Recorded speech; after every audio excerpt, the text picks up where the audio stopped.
During 2012 is when the insolvency industry moved in, bearing in mind there'd already been a number of Senate inquiries into their misconduct and criminality.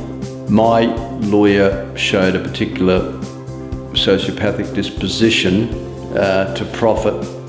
He needed to put me to the sword, needed to make sure that I couldn't come back. So through a very unusual set of circumstances, I was bankrupted in 2012 for the princely sum of $12,000, which was money that frankly wasn't even owed. And there was a bit of neglect on behalf of my own lawyer at the time.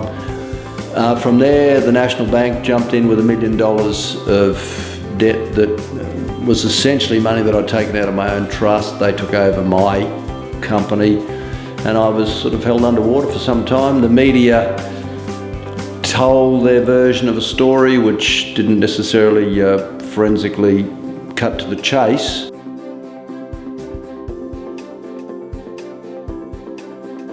Let's put certain things in context. On the Gold Coast, there'd been a calamitous loss of $2 billion from MFS. There was a Ponzi scheme called LM. Equity Trust was attacked because ASIC needed a win.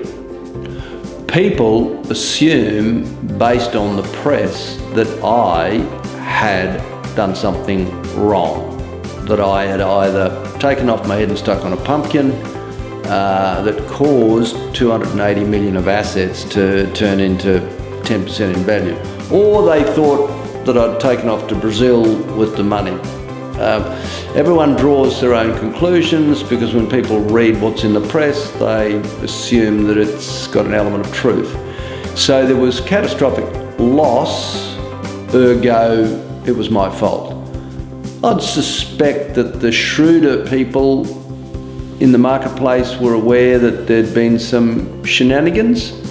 When you're on your back foot, the community doesn't have a great facility for stepping in.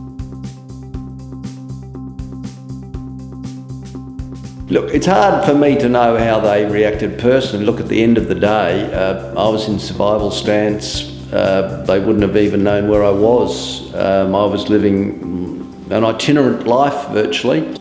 I found myself with $10 in my pocket, having paid many, many millions in tax. I couldn't get the political system to even listen. I wasn't going to go off and get Social Security, and I wasn't going to go and get a job. So what's the community able to do when a corporate global giant comes knocking? Not very much. Who controls Australia today? Who controls the media? Who controls food delivery? Who controls energy? Who controls the banking system? All of those roads lead back to Rome or some American or European or Asian wealth, English wealth, and Australian wealth, not Australians.